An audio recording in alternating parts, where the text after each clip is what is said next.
Jangan lupa subscribe YouTube channel Metro TV News dan jangan lupa nyalakan notifikasinya.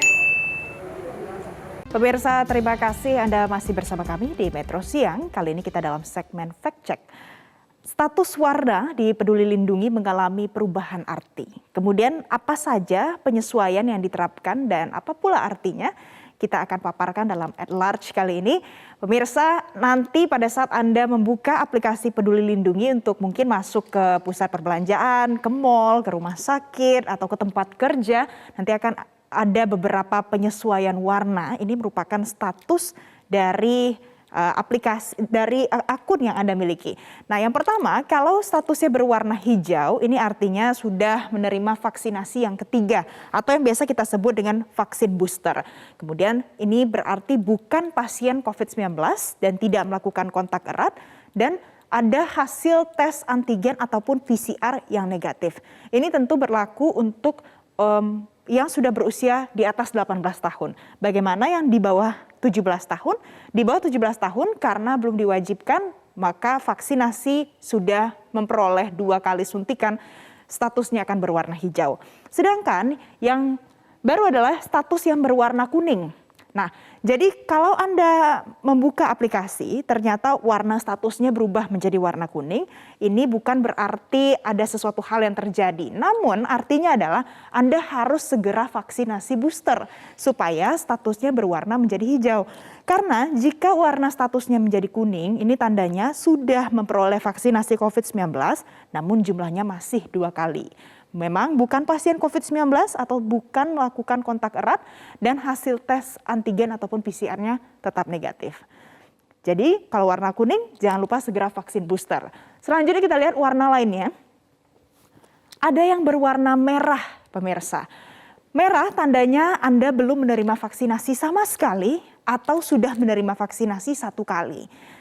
Kemudian hasil tes antigen ini dan juga PCR dinyatakan negatif dan tidak berkontak erat ataupun tidak COVID-19. Nah, yang berbeda adalah yang berwarna hitam.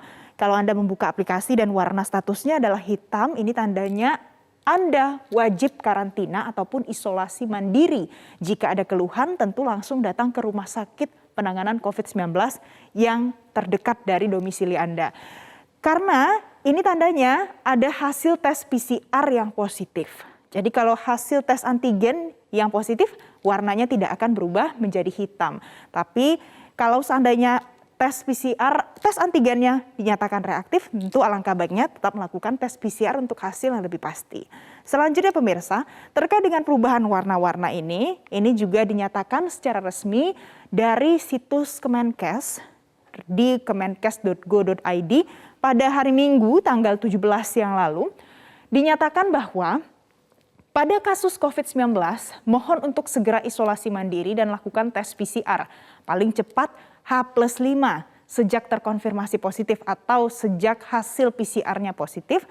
Namun jika tidak melakukan tes PCR, maka status yang hitam tadi yang merupakan hasil positif PCR ini nanti akan kembali seperti semula H+10 sejak terkonfirmasi positif.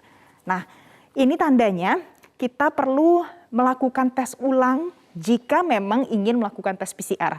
Namun jika Anda tidak melakukan tes PCR untuk kedua kalinya, tunggu 10 hari, maka statusnya tidak lagi hitam, dia akan berubah lagi seperti status pada awalnya. Jika masih belum mengerti, kita lihat simulasinya. Pemirsa, ini merupakan cara menghitung kapan kita harus tes ulang COVID-19. Nah, anggaplah kita dinyatakan positif COVID-19 dari hasil tes PCR pada tanggal 1 Juli.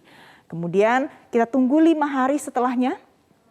Di tanggal 5 kita tes lagi PCR untuk yang kedua kalinya. Ternyata hasilnya mungkin masih positif. Anda bisa lagi tes PCR di hari ke-6-nya. Kalau seandainya hasilnya sudah negatif, nanti status di Peduli Lindungi akan berubah dengan sendirinya. Namun, jika dinyatakan positif COVID-19 di hari pertama, tanggal 1 Juli, Anda memutuskan untuk tidak melakukan PCR yang kedua, namun melakukan karantina secara mandiri. Nanti setelah hari ke-10, lebih tepatnya di tanggal 11 Juli, Status di Peduli Lindungi yang tadinya berwarna hitam, ini akan kembali lagi ke status normal Anda. Jadi bisa beraktivitas seperti biasanya tanpa harus karantina ataupun isolasi mandiri.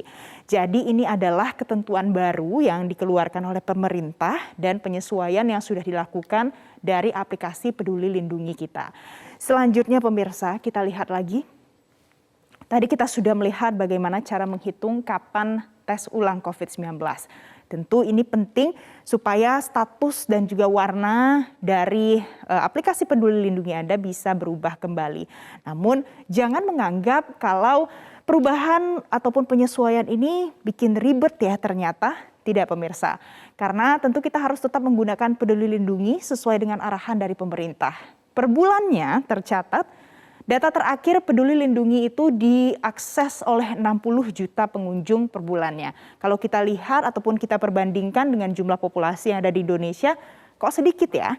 Tapi jangan khawatir, karena sebenarnya saat ini Kominfo juga melakukan penghubungan atau disinkronisasikan ke beberapa aplikasi lain yang mungkin biasa Anda gunakan sehari-hari. Misalnya di platform untuk belanja online ataupun di platform transportasi online seperti Gojek, Shopee, Tokopedia, Anda bisa mengakses Peduli Lindungi yang sudah dihubungkan ke aplikasi-aplikasi tersebut.